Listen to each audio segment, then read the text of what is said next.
Hi friends, எல்லாருக்கும் வணக்கம். எல்லோரும் எப்படி இருக்கீங்க? நல்லா இருக்கீங்களா? Welcome to Sakthi Saravana YouTube channel. இன்றைக்கி வீடியோவில் ஆன்மீக தகவலில் நம்ம எல்லாருக்குமே ஒரு பயனுள்ள தகவலை தாங்க உங்களோட ஷேர் பண்ணிக்க போகிறேன்.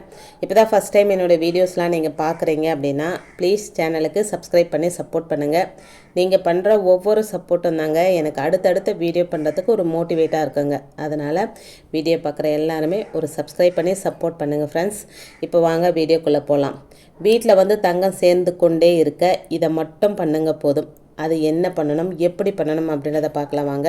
தங்கத்தோட விலை விண்ணளவுக்கு உயர்ந்து கொண்டே போனாலும் தங்கம் வாங்கணும் அப்படின்ற ஆசையும் மக்களிடம் அதிகரித்து கொண்டு தாங்க இருக்குது. பண்டிகை விசேஷங்களின் போது தங்கம் போன்ற விலை உயர்ந்த பொருட்களை பரிசாக அளிப்பதும் நம்முடைய பாரம்பரியத்தில் மிக முக்கியமான ஒன்றுங்க. ஆனால் தங்கம் வாங்கும் யோகமும் அதை பெருக்கி சேமித்து வைக்கும் யோகமும் எல்லாருக்கும் அமைந்து விடுவது கிடையாதுங்க. இப்படிப்பட்டவங்க வீட்டில் தங்கம் வாங்கி சேர்ப்பதற்கான என்ன பரிகாரம் செய்யலாம் அப்படின்றத பார்க்கலாங்க. ரொம்பவும் எளிமையான பரிகாரம் தாங்க. ஆனால் நம்பிக்கையோடு செய்யும்போது நல்ல பலன் கிடைக்குங்க. தங்கம், வெள்ளி நகைகள் ஆகியவை மகாலட்சுமியோட அம்சமாக பார்க்கப்படுதுங்க.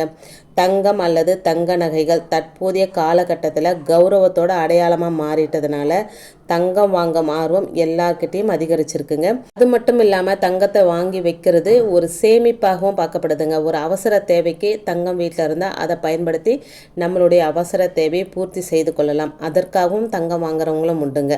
பெண்கள் மட்டும் இல்லைங்க, ஆண்களும் தங்கத்தை விரும்பி அணிந்து கொள்வதை காண முடியுதுங்க. ஆனால் தங்கத்தை அனைவராலும் வாங்க முடிகிறதா, அனைவரிடமும் அது சேர்ந்து கொண்டே இருக்குதா அப்படின்னா நிச்சயமாக இல்லை அப்படின்னு தாங்க சொல்லணும். பலர் தங்கம் வாங்குவதற்கே அதிகமாக சிரமப்படுவாங்க. இன்னும் சிலர் தங்கம் வாங்கினாலும் அது வீட்டில் தங்காமல் அடிக்கடி அடகு கடைக்கு போக வேண்டிய நிலை இருக்கும்.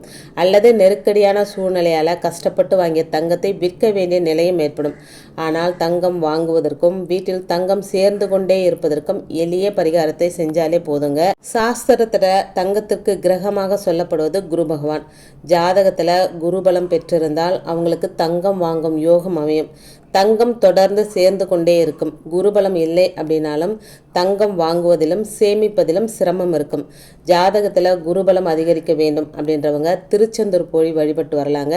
வியாழக்கிழமை அல்லது உங்கள் ஜென்ம நட்சத்திரம் வரும்போது போயிட்டு திருச்செந்தூர் முருகப்பெருமானை வழிபட்டு வர்றது ரொம்ப ரொம்ப சிறப்புங்க. இப்போ எல்லாராலையும் திருச்செந்தூர் கோயிலுக்கு போயிட்டு முருகப்பெருமானை வழிபட முடியாது அப்படின்ற சூழ்நிலையில் இருக்கிறவங்க இந்த எளிய தாந்திரிக வழிபாட்டு முறையை பயன்படுத்தலாங்க. அதாவது பூஜை அறையில் ஒரு தீபம் ஏற்றி வச்சுருங்க. தீபம் ஏற்றி வச்சுட்டு ஒரு கண்ணாடி டம்ளர் எடுத்துக்கோங்க. அந்த கண்ணாடி டம்ளரில் சுத்தமான தண்ணி ஊற்றிக்கணுங்க. அதில் 2 ஏலக்காய், 8 1 நாணயங்களை போட்டுக்கோங்க. அதோட கொஞ்சம் மஞ்சத்தூள், கஸ்தூரி மஞ்சள் போட்டுக்கலாம். உங்கள்கிட்ட மஞ்சத்தூள் இல்லைன்னா அப்படின்னா மஞ்சள் கிழங்கு இருந்தாலும் போட்டுக்கலாங்க. இதெல்லாம் போட்டு முடித்த பிறகு அந்த கண்ணாடி டம்ளரை எடுத்து வாய்ப்பகுதியை உங்கள் கையினால் மூடிக்கிட்டு ஓம் சுதர்சனாய நம, ஓம் மகாலட்சுமியை நமக, ஓம் சுதர்சனாய நமக, ஓம் மகாலட்சுமியே நமக அப்படின்ற மந்திரத்தை 16 முறை சொல்லணுங்க. சொல்லும்போது நல்ல பாசிட்டிவான எண்ணத்தோடு சொல்லணுங்க. வீட்டில் ஸ்வர்ணலக்ஷ்மி, தங்கம், மகாலட்சுமி தங்க வேண்டும் அப்படின்னு மனசார பிரார்த்தனை பண்ணிக்கோங்க. மகாலட்சுமி தாயாரோட சிலை வச்சுருக்கீங்க இல்லை ஃபோட்டோ வச்சுருக்கீங்கன்னா அதுக்கு முன்னாடி ஒரு 10 நிமிஷம் அந்த தண்ணியை அப்படியே வச்சுருங்க. வச்சுட்டு அதுக்கப்புறம் இந்த தண்ணி எடுத்து நீங்கள் நகை பணம் எங்கெல்லாம் வைப்பீங்களோ அந்த இடத்துல, பீரோலையோ இல்லை நீங்கள் எங்கே வைப்பீங்களோ அந்த இடத்துல சும்மா லைட்டாக தெளித்து விட்டுருங்க. அப்புறம் வீடு ஃபுல்லாகவும் இந்த தண்ணியை தெளித்து விட்டுருணுங்க. முக்கியமான விஷயங்க, பணம் இருக்கிற இடத்துல தண்ணி ஏற்றுமே அப்படியே கொட்டிடாதீங்க. லைட்டாக தெளித்தா போதுங்க. சும்மா ஒரு ஸ்ப்ரே பண்ணுற மாதிரி ஒரு ட்ராப் அது மேலே விழுந்தாலும் போதுங்க. அது ரொம்ப ரொம்ப முக்கியம். இவங்க தான் சொன்னாங்க அப்படின்னு சொல்லி தண்ணி ஏற்றுமே அதுக்குள்ளே கொட்டிடாதீங்க, அப்புறம் வேஸ்ட் ஆகிடும். உங்களுக்கே தெரியும், இருந்தாலும் நான் ஒரு இதுக்காக சொல்கிறேங்க.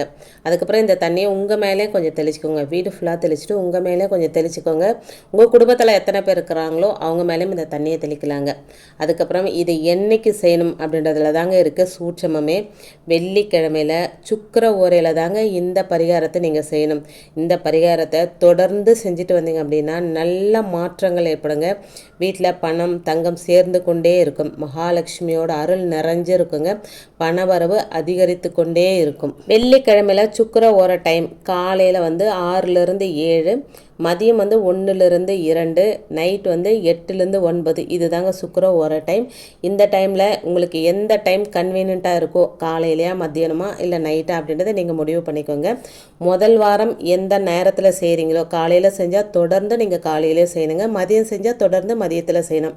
அதே மாதிரி தாங்க நைட்டில் முதல் வாரம் இந்த பரிகாரத்தை என்றைக்கு செய்கிறீங்களோ அதே மாதிரி அடுத்தடுத்த வாரங்களை தொடர்ந்து ஒரு 5-9 வாரங்கள் செஞ்சு பாருங்கள். உங்களுக்கு என்ன மாற்றங்கள் நடந்தது அப்படின்றத கண்டிப்பாக என்னோட ஷேர் பண்ணிக்கோங்க. பொதுவாக சுக்கிர ஓரையில் சுக்கிர தீபம் ஏற்றினாலே நல்ல பலன் கிடைக்கும். சுக்கிர ஓரையில் கல்லுப்பு வாங்கி வச்சா மகாலட்சுமி தாயார் நம்ம வீட்டில் வருவாங்க. சின்ன சின்ன விஷயங்களை நம்ம மாற்றி அமைச்சாலே நம்ம வாழ்க்கை மிகப்பெரிய ஒரு மாற்றத்தை ஏற்படுத்தும் அப்படின்றதுல எந்த ஒரு சந்தேகமும் இல்லைங்க. இன்றைக்கி வீடியோவில் நான் சொன்ன விஷயங்கள் உங்களுக்கு பிடிச்சிருந்தது அப்படின்னா ப்ளீஸ் சேனலுக்கு சப்ஸ்கிரைப் பண்ணி சப்போர்ட் பண்ணுங்கள். இந்த வீடியோவை உங்கள் ஃப்ரெண்ட்ஸ் அண்ட் ஃபேமிலிக்கும் ஷேர் பண்ணி விடுங்க. அவங்களும் பலனடையட்டும். இன்னொரு எளிமையான ஆன்மீக தகவலோடு சந்திக்கிறேன். நன்றி, வணக்கம். Take care and bye friends.